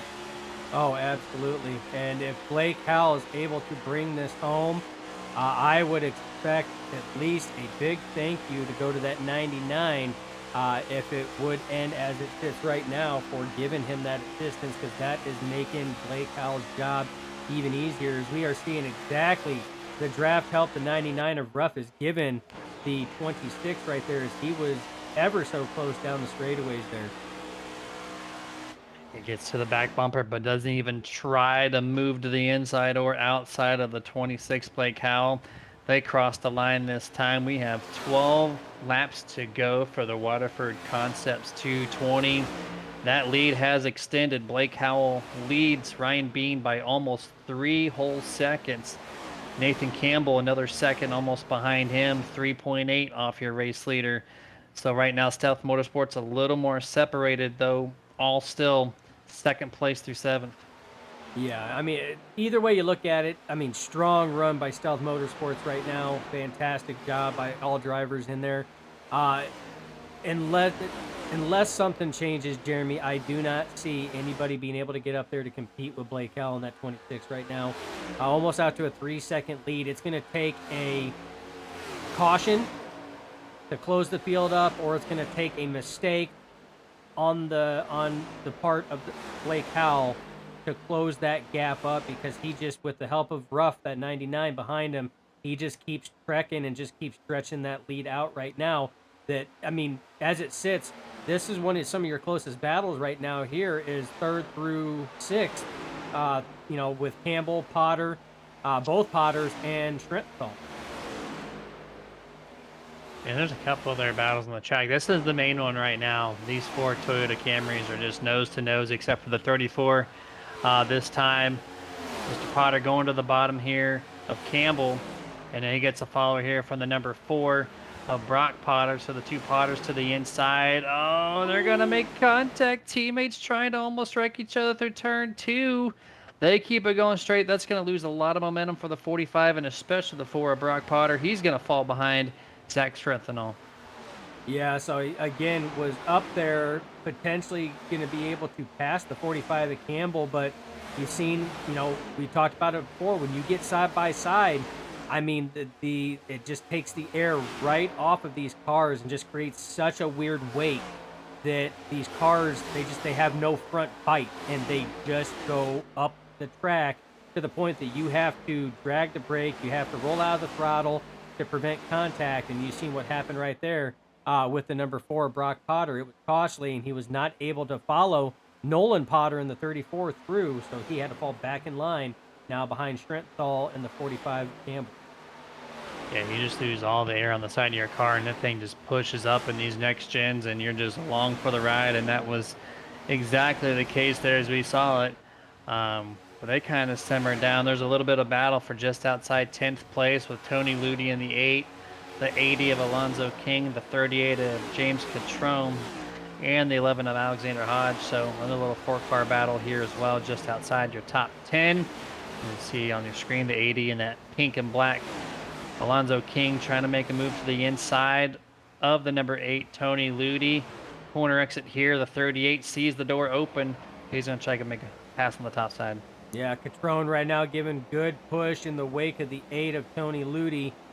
Those two are giving it a hell of a run. But I tell you what, Alonzo King, we know he has a strong car. He drifts up as well. This almost identical to what happened with Brock Potter on the inside of Nathan Campbell. And you see how much that hurt him. He had to back out so much, lost a lot of ground on the 38 of Catrone. But I tell you what, right there, Alexander Hodge gives Alonzo that bump there, getting him back up to speed. But again, these cars, that side wind and variance coming through there, especially, you know, when you are running that close, tires are set in. It can get very hairy. We've seen that a couple times already. Yeah, I was actually watching the quick replay on my end of the 80 as he got to the inside of the 38 of Catrone. And Alonzo just, when he got to turn 4, his front tires just slid. It was turning, and then nothing. And that nose pointed straight. He had to get up off the throttle, and thankfully didn't cause any more than what that little bump all entailed there. But now 38 Catrone makes a little bit of a wobble as we kind of focus now on the battle for third, fourth, fifth, and sixth right now. All nose to nose, all Toyota Camrys here. These are all teammates, keep that in mind. But now the 4 looks to the inside of the 45, that being Brock Potter and Nathan Campbell, trying to see who's going to get the top 5 spot. Yeah, and not only the top 5, but all these drivers right now are racing for that third and final podium position for the chance to come up in the booth here and talk with the nerds.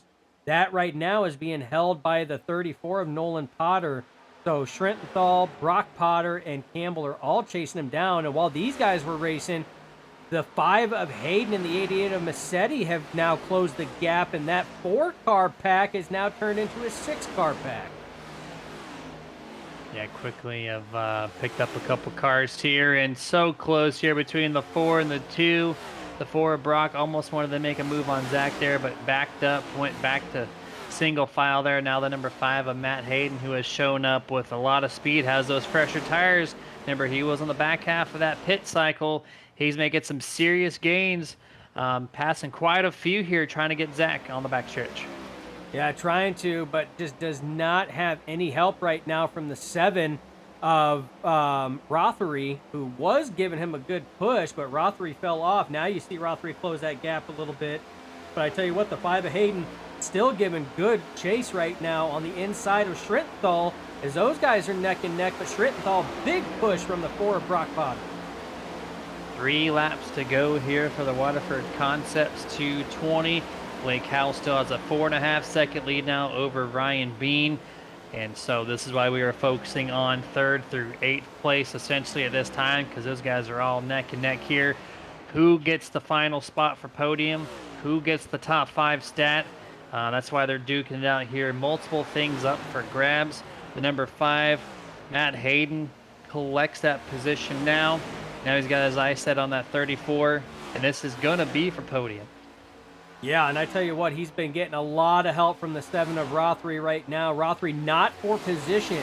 Rothery is a lap down, but he has been helping the 5 of Hayden. But Hayden is closing in on the 34 of Nolan Potter.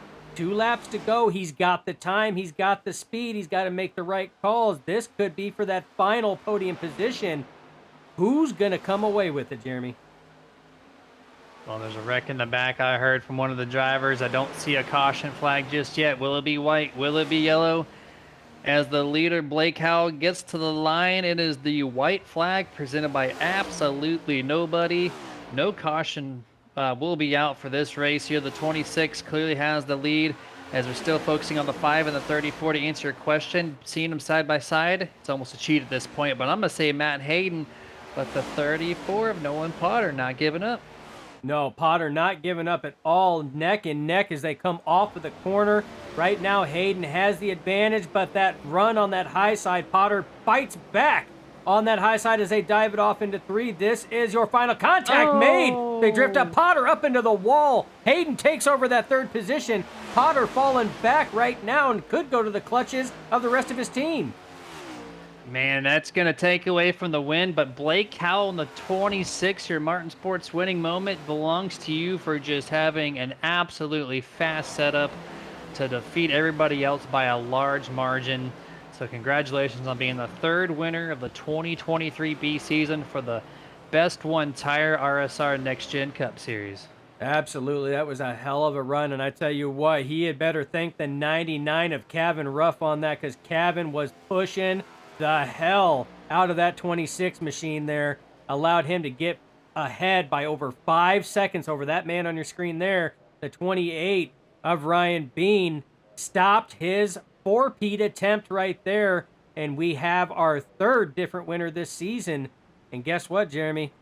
Not on the same team. So excellent drive right there. I tell you what, and it took away, nothing to take away from the win of the 26 of Blake Howell. But, I mean, he had it in the bag. That race for the final podium spot was heated beyond belief. That was an excellent race there toward the end. Sucks that it had to have some contact there on the final lap and the final turn, but when you're roughing it up, eventually things are going to happen. And yeah, this is the third different winner of the season, second different team to win. Blake Howell, part of SJR Motorsports, says he has 38 points coming into this race behind the two guys with the 28 and the 45, so this will help close that gap a little bit to keep him in contention. But we're going to go over the unofficial results here, presented by Blake Howell Designs, and Blake Howell himself is going to get this W here. P1 on the boards. Ryan Bean's going to finish second place. Matt Hayden third. Zach Strenthal in fourth. Brock Potter takes the top five. Nolan Potter sixth place. Harold Watkins in seventh. Trevor Massetti in eighth. Rusty Modesty in ninth. And tonight's top 10 finisher, James Catrone. Yeah, Adam Boughton will bring it home, P11. Andrew Little, P12. Tony Ludi will bring that machine home in P13. 14th is Michael Carter. 15th, Alonzo King Jr. after having a strong run early on. Alexander Hodge will finish in P16. Kevin Zabladil, P17. Michael Sheffield will finish 18th. 19th goes to Stan Carnathan, and rounding out your top 20, Kane Lee. 21st is Brian Fine. 22nd in the last car on the lead lap, Nathan Campbell in the 45. 23rd, Richard Gonzalez. 24th, Harold Rothery. 25th, Stephen Rasick. 26th, Jerry Culver. 27th, James Wright. 28th place, Anthony Yunes. 29th, Kevin Ruff. 30th place, Steve Potter. 31st, Michael Martino. 32nd, Bob Fitzpatrick. And then Robert Fitzpatrick Sr. in 33rd. The Fitzpatrick's definitely not having a good night here at Michigan, but we're going to kick it to full screen, commercial break, get our top three together real quickly, and then we'll be back to get their final thoughts for tonight's race.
And here we are for the Mark Sports post-race show, where we're going to bring in tonight's top three drivers here this evening to get their final thoughts on this Waterford Concepts 220. And first is going to be that number 5 Valvoline machine there of Mr. Matt Hayden. Do you have a copy? Hey, yes. Hey, we're doing pretty good, man. And congratulations on third place. I honestly do not expect you to sit here in P3 tonight. You did the later pit strategy. I questioned it because it was right around 20 laps to go. Wasn't sure if you could make up that ground, but you sure as hell did. You found a lot of speed catching up through these guys. And what did it take for you to get back to third place? A lot of clear track. that was the main thing about it. Just got caught up in a lot of stuff. I felt like I was fast. It was just trying to get a run on people. You couldn't really pass to the inside. You kind of had to hope that they would try to dive down, or you could get your nose come out of two or coming out of four. So yeah, it just worked out. I kind of wanted to really. We were trying to stay out. Me and Control in there, hoping for a caution when the field was split up. Didn't feel like it was going to happen. Some of those guys took to early or short pit on it, started passing us, so started panicking, decided to come in, and I think the fall off from those guys ahead by about 10, 15 laps kind of showed, and I don't know, worked out, man. I, to be honest, I didn't realize I was going to be here with y'all the last lap. I was like, what position am I in? But it actually worked out too. I had a teammate that tried to run it out, hoping for a caution. Harold Rothery was behind me pushing when I got to that group from seventh to about fourth. So I don't think if I didn't have him to push me those last two laps, probably would end up fifth or so. Yeah, I tell you what, I mean, hell of a run either way. My question's actually a two-parter there, Matt. Is one, early off around that lap 50 or 60 mark, you and Kevin Ruff, a race inside draft incident, just cut it a little too close there between the two, and you ended up paying the ultimate price, but you did a hell of a job locking it down. Yeah. He's staying out of the wall. uh, Did. yeah, What was going through my your mind when that was going on? are y'all family friendly here? It, Full it, send it. yeah, it was pretty scary because I knew that wall was coming up. I was trying to let the car roll out a little bit. I locked it up, let the car roll, and then I tried to hook the wheel back up. Hopefully, that the back end or the front end would swing back out towards the track and not hit the wall. And it just kind of slowed up. But yeah, man, he uh, he raced me kind of tight heading into one. Kind of sent me wide. We were kind of just close. He was side drafting me. It happens. I mean, one of those things. And it worked out in the end, so I can't be too mad. If I was back in 22nd, I might be a little salty, but it is what it is. Yeah, and the follow up on that one there is, I mean, the battle. We were focusing on that battle for that final third position for podium to have the chance to come up here and talk with us nerds. And the battle was, I mean, it was good between everybody there. What happened coming through that last corner there between you and the 34? A little bit of contact was made. And you kind of walk us through that? Yeah, I haven't had a chance to go back and watch. I felt like I was holding the line late in that run. I was kind of getting in a little deep, kicking the brake, letting the back end kind of wash, and kind of sliding up in front of guys towards the end. So I felt like I was down on the seam, if not below it. So I mean, we're coming to a podium position, so I don't know if he was running me low or if I kind of washed up into him. I mean, like I said, way I was getting in that corner late on those guys was was getting down to that bottom seam, kicking the brake to get that left front below the seam, so it kind of slide the back end around and drive off. So wasn't exactly like the textbook way to get to the corner, but I just found that it worked early. And sometimes you gotta personalize it, man, to get what you need out of the car. And you did a great job getting back to P3. The floor is yours. Final thoughts before we let you go this evening. I just want to thank everybody out there watching y'all's broadcast. Like I said, it's excellent. Y'all do an A+ job. I appreciate y'all being around to do this and give all of us here, families, all that stuff, something to watch, and you know, uh, take a break from the lives to get in here and sim race. And it's a awesome hobby. It's an awesome group of people. Thank everybody at Zab Motorsports, except for Zab. He's a butthole. He's got half the people in the league running us tight. So no, I'm just kidding. But yeah, now everyone out there, appreciate everyone watching. My son Austin, Alex for watching. Just thank everybody. And appreciate all the words. And go ahead and have a good rest of your night. We'll catch you next Tuesday. Thanks everybody. Yes, sir. Now it's Matt Hayden, driver of the number 5 Valvoline Chevrolet Camaro. Now it's time to bring in second place finisher, Mr. 28 Ryan Bean of the Mobile One Toyota Camry. Congrats on P2. Thank you. I had to work a little hard for that one. You did. There was, the 26 was just blistering fast, and at one point I thought maybe you had the pass happen, and then it didn't, and then the pits happened, and I guess my question to you, walk us through that moments with the 13 and your teammate, the 45 Campbell, going through turn three. You had a massive checkup. You actually did make contact with them. Just how are you guys able to not wreck the thing? Yeah, first off, Nate's car control. He always brags about it, and there it came into fruition. Finally, all that practice pays off for him there. But Jerry came out of the pits, and he was trying to stay out of the way, but I don't think he realized he could have been a little lower, and that's where I'm thinking Nate probably expected Jerry to be. So I mean, that's kind of I'm chalking it up as racing incident. It sucks because I'm pretty sure that's what won Blake the race. At least it it didn't give me a chance to ever get back to Blake because I had no help after that. But at the end of the day, I just happy I could hang on to second. I know tires were coming through the field there at the end, so I'll take second. Yeah, and I tell you what, I mean, second place is an excellent finish anyway. I mean, you've already got a number of trips to victory lane.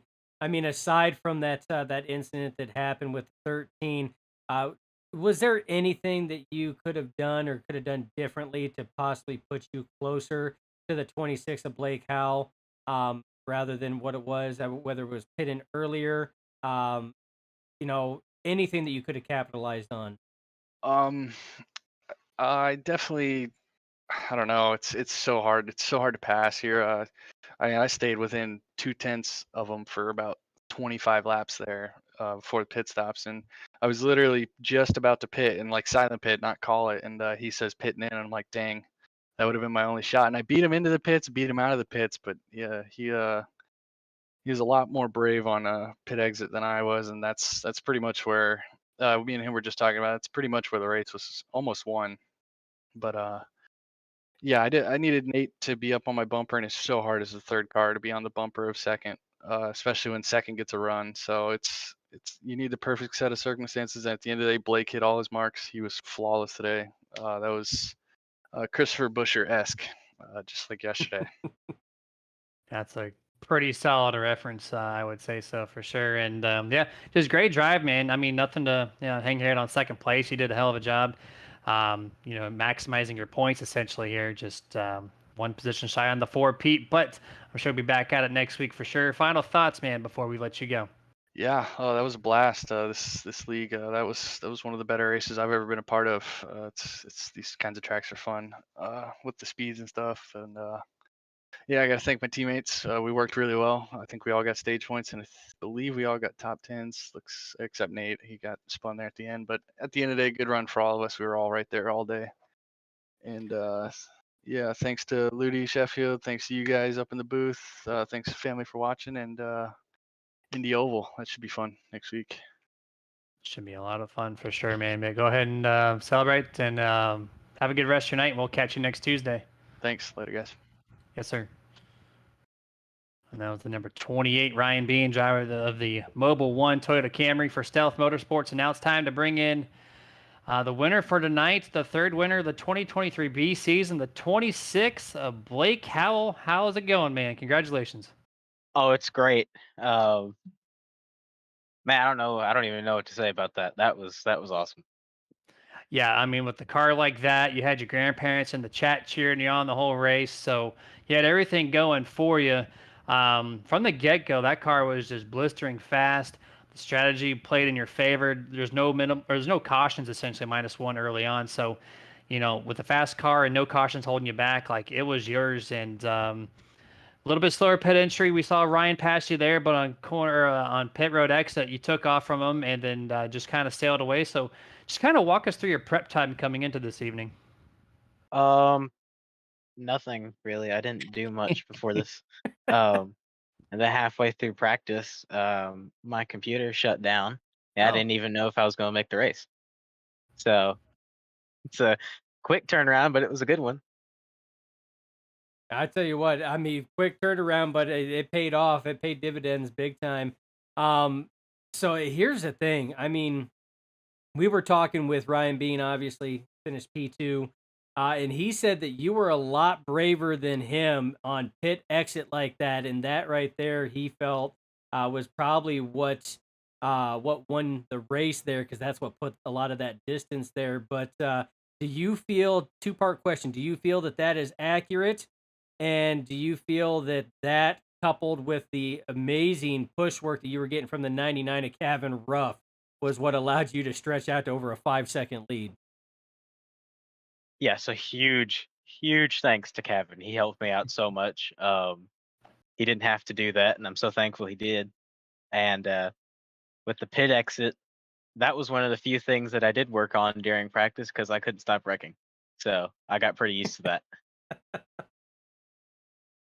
That'd be a good reason to practice it, I would say, for sure, and it paid off for you, definitely. But yeah, you owe the 99 a little bit of something, something, to give him the thank you for that, to extend that lead and to have no pressure from the 28 of Ryan Bean. But once again, congratulations for the first win this season, first one for your team at SJR Motorsports. But the floor is yours, man. Final thoughts before we let you go.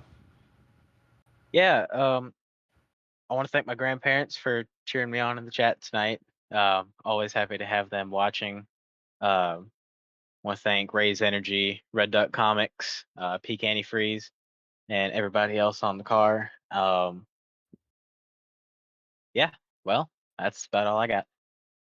All right, man. Short and sweet. Nothing wrong with that. Congratulations once again, and go ahead and celebrate. And we'll catch you next Tuesday at Indianapolis. Thank you. Yes, sir. And that was the number 26, running his own sponsor, Blake Howell Designs, on the machine of Blake Howell and Dustin, Michigan. I think, Jason, if you watched yesterday, you said it best. It used to be one of the tracks that he used to dread. I used to dread it. But as of like the past 5 years or so, like this track has become like a star on my calendar, the one I want to watch out for. Oh yeah, I mean this is definitely one of the better tracks now to attend, and I feel that it's definitely on everybody's top 5 list, and if not, at least their top 10 of tracks that they enjoy coming to. The race and action that this track poses now, I mean, this track is set in, it's worn in. Um, the different grooves, the drafting aspect, it's kind of that nice little combination and splicing of a super speedway mixed in with a 1.5-mile quad oval. So I mean, you get a lot of those aspects on there. I mean, it's a great facility. I've been here myself 6 times. It's a beautiful facility. Always poses great racing, even in person. So it's like you guys is definitely one of my top tracks now to come to. I love it. Kind of bummed that I didn't get a chance to race it this past week, but that's all right. You know, kind of have to make those sacrifices. But I tell you what, these guys put on a hell of a show. The amount of saves we've seen, low caution count. I mean, we've seen contact, we've seen drift up, we've seen 3 wide, 4 wide. I mean, these guys put on a hell of a show all the way around. It was fantastic. Yeah, I absolutely enjoyed it as well. And I guess that's going to close it out for the Michigan week for us. But Indianapolis should be fun as well.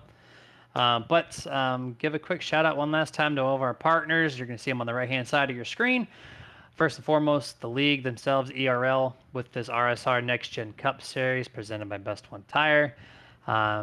If you want to join in, or at least take a look at what they have to offer, it's the best Cup Series, the best series, I think, in general, underneath the ERL banner. So if you want to stay tuned with all the news and whatnot, visit facebook.com/RSR League. And then, of course, the series sponsor, Best One Tire and Service. If you're looking for a one-stop automotive repair and tire shop, visit bestonetire.com to find a location nearest you. Admin Box is built by iRacers for iRacers to be utilized in league and hosted races by admins and race control. Visit them at adminbox.com. Blake Howell Designs. If you're looking for a one-of-a-kind way to showcase your sponsors, look no further than Blake Howell Designs. Find them on Instagram. Martin Sports, top quality apparel to make you look stylish and feel comfortable. See the whole apparel lineup at martinsports.gg. iRacing, iFlag, get all of your racing notifications just a fraction of a second faster without ever leaving the focus from the action in front of you. And if you want to do that, check out their product line at iracingiflag.com. The butt kicker to get the ultimate feel from the race car with the haptic response system from the butt kicker, and you're going to find them at thebuttkicker.com. Team Watson Racing Setups, quality, professionally built setups for all your asphalt oval needs. And you're going to find them at teamwatsonracing.com for pricing and packages. Brand new partner for us, Dusty Pete's Gifts and Collectibles, hobby shop with a whole lot more. If collecting is the game, then Dusty Pete's is the name. Visit them at dustypete's.com for a full product catalog. And then lastly, our caution sponsor, Roasted Gems Coffee. Premium coffee beans roasted just for you. Start your day the right way with coffee from Roasted Gems. All right, guys, that's going to close it out here for the RSR broadcast from Nerd TV. We're going to see you back tomorrow night for the Martin Sports Truck Series. They take on Indianapolis. But until then, you guys stay safe. Get your nerd on.